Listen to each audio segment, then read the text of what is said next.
students to logic. This is the intro unit for this course. Many of you students are taking this course because it's required in the core courses of the degree program you're in at New Orleans Baptist Theological Seminary. And this is the intro unit here where we'll cover critical thinking and why it's important, the syllabus, and a small assignment related to discussion boards and sharing your biography there. So in this unit, those are the three things that we'll cover, so make sure you check that out there on the Blackboard shell. So in the syllabus, I'll cover this very briefly and quickly.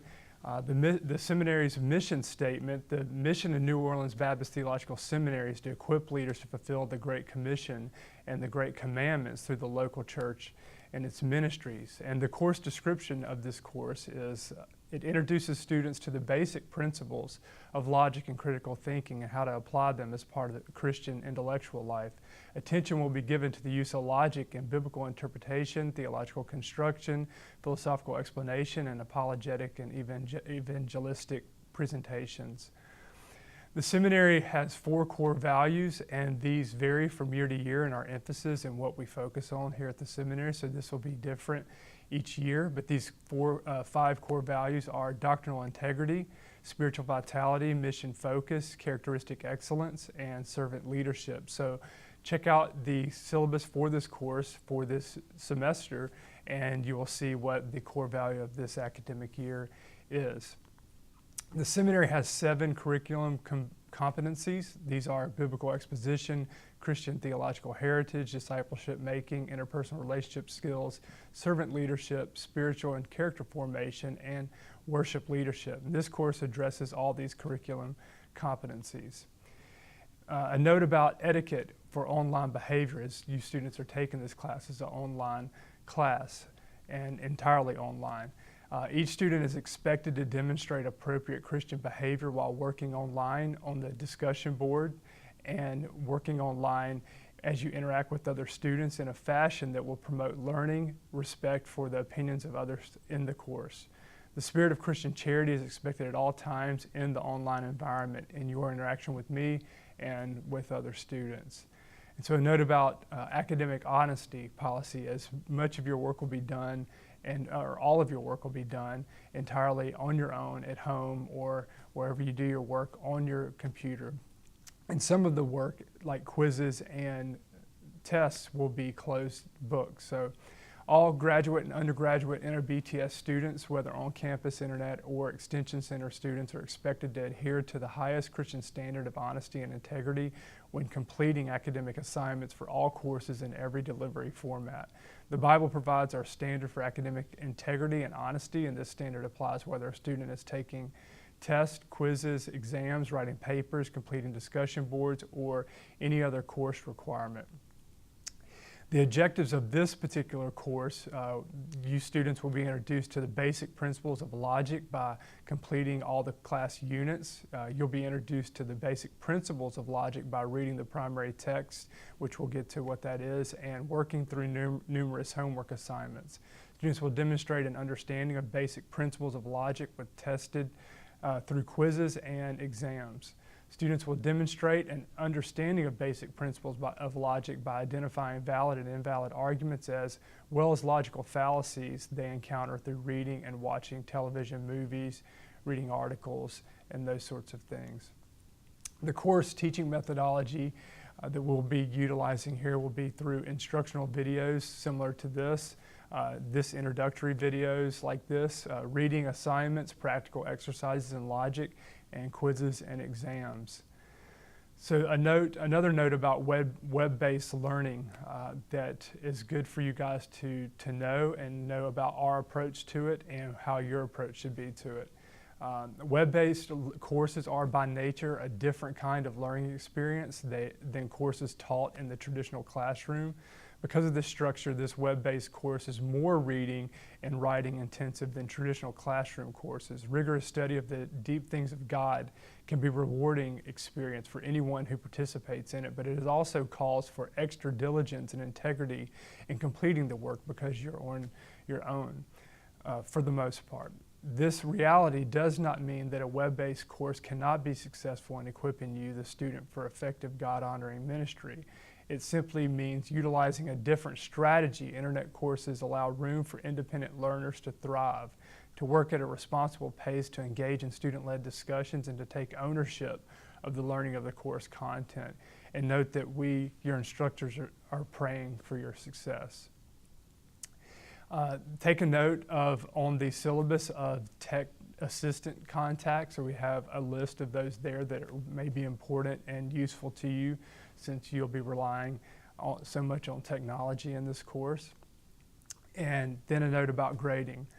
Grading in this course would be broken down into 5 or 6 units related to the quiz average, which would be 20%, the homework average, which will be 20%. We'll have a midterm exam that will be 25%, and a final exam which will be 25%, and a fallacy journal, which will be 10%. And these will equal 100%, and the grades will be of each assignment and of the grade, and the overall grade will be based on the NOBTS grading scale, so take note of that. Now, the required text for the course is Stephen Layman's 3rd edition, The Power of Logic. It's right here. And the course is built on this book, and I would encourage you to get it as soon as possible.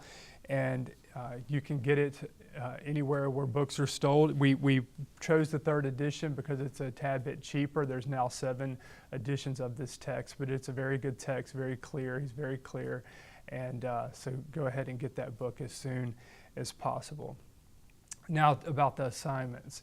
There will be quizzes each unit. Some units won't have them, so pay attention in the unit section of the portal on Blackboard when those are required or not. It is also will be on the syllabus as well, whether there's a quiz that week. But there will be quizzes each week. They're based solely on the reading assignments for each unit. They're closed notes and textbooks, and you will have 20 minutes to take each quiz. The quiz will not auto-submit if you go over time, but the student will be docked points for going over the limit. So each quiz will be due at the end of each week of the unit of the course. So take special note of that on the syllabus. This will differ whether it's on Saturday or Friday of each week, depending on which semester this is taught. So take note of that, but it'll be due at the end of the week, each week of the unit, and will be due at 11:59 each night on Blackboard. And late work policies will be described later. Then there's homework assignments. These assignments are at the end of each section on the syllabus of the course schedule. They're laid out there, the ones that are required. At the end of each chapter in Layman's book, there are exercises, and we'll be doing those each week.